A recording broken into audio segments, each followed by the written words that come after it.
আমার বান্দা যখন আমার বন্ধুর নামটা নিয়ে চুমু খায়, আমার বান্দা যখন আমার বন্ধুর নাম নিয়ে চুমু খায়, কপালে লাগায়, বুকের সঙ্গে লাগায়, আর যখন বলেছে মোহাম্মদের নামের খাতিরে আপনি আমাকে মাফ করে দিয়েন, ওরে মুসারে আমার বন্ধুর নামের খাতিরে আমার বান্দার জীবনের গুনাহগুলি মাফ করে দিলাম। শুধু মাফ করি নাই, জান্নাতের মেহমান বানায় দিছি। সুবহানাল্লাহ কোন। তো সেই নবীকে আমার আপনার প্রয়োজন আছে না? না। এই নবীর সংবিধান বাদ দিয়ে যারা রাজনীতি করবে তাদের সাথে আমরা নাই। নবীর কে নিয়ে যারা আছে তাদের সাথে আমরা থাকবো। আওয়ামী লীগ বুঝি না, বিএনপি বুঝি না, জামাত বুঝি না, হেফাজত বুঝি না, চরমনাই বুঝি না, যার মধ্যে নবীর আদর্শ আছে আমরা তার সাথে আছি। ঠিক না বেঠিক জোরে বলো।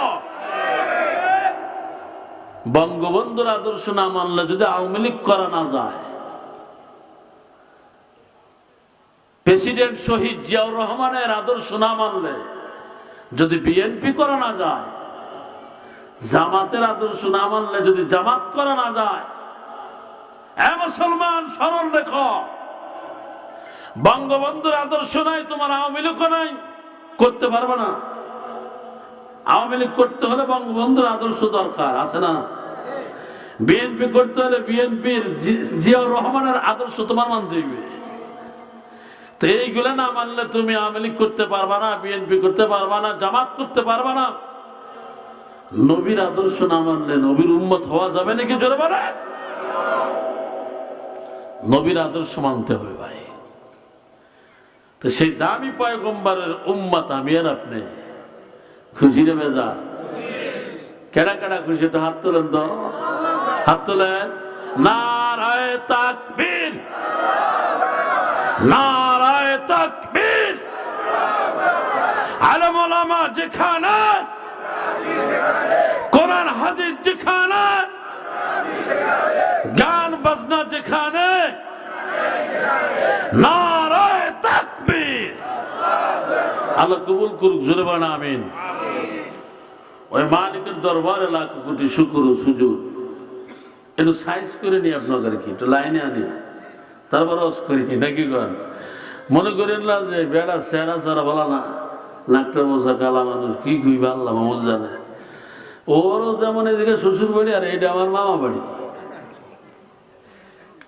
নাকি কন? হ্যাঁ, ওর হলো শ্বশুর বাড়ি আর আমার কি মামু বাড়ি। আপনার আমার বেশি না। আমার মার আপন আপন মামা বাড়ি এটা আমার মায়ের। তো রুহুল নুরুল এই যারা আছেন সব আমার মামু গুছিয়ে জায়গায় তো জায়গা ওইটা পরে বলি।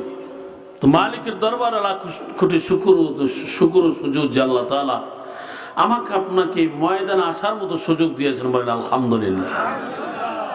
যে কথাগুলি বলবো আল্লাহ তাআলা আমাকে আপনাকে সকলকে আমলের নিয়তে শোনার তৌফিক দান করুন। ওয়াজ আর তাফসীর জীবনে তো কম করলাম না, আপনারা কম শুনলেন না, কিন্তু আমলের বাড়ির কিছু আপনারা নাই, বক্তারাও নাই, শ্রোতারাও নাই। যেই বক্তার টাকা বেশি ওই বক্তার শ্রোতা বেশি। কিন্তু আমরা কিন্তু যারা 50, 60, 70 হাজার টাকা নেয় ওগুলো আমরা কম আস করি না, একেবারে কম করি না। তো মোটামুটি জায়গা কিছু কথা বলবো ইনশাল্লাহ, আমলের নিয়তে শুনবেন তো? একটা কথা মনে পড়ে গেছে, বলবো। এক বেটা রুচি নেই, কি নেই? রুচি নেই। ডাক্তার দেখাইতে যায়, আগের দিন তো হাঁটা চলার পথ, এটাও কিন্তু একটা নসিহাত। ফাও গল্প না, আমার ওস্তাদের মুখের কথা। তো যাইতে যাইতে যাইতে যাইতে দুপুর হয়ে গেছে। এখন এই ফোনটা বাজে কার রে? ফোনটা কি এই ফোনটা এটা নিয়ে যান, নামে এলো তো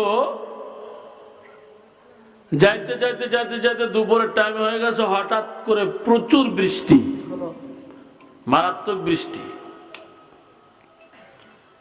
তা এখন বৃষ্টিতে কি করবে, ঘরের সাইডে দাঁড়ায় আছে, দুপুর ওভার। ঘরের ভিতর থেকে মহিলা ডাক দিয়ে কয়, স্বামীরে স্বামীরে, ঘরের পাশে তো এক বেটা দাঁড়ায় আছে, ভিতরে ডাক দেন, ডাল ভাত যা জোগাইছি মিলে দিলে খামো। আগের দিনে মাছ চাষিরা মেহমান দেখলে মারাত্মক খুশি হইত, কথা ঠিক না? চাইল ভেজা, একটু মুড়ি চা, অমুক তমুক, খই ফুটানো, ছাতু, আলু সিদ্ধ, এইগুলো খাওয়াইতো, মহিলারা খুব খুশি হইত।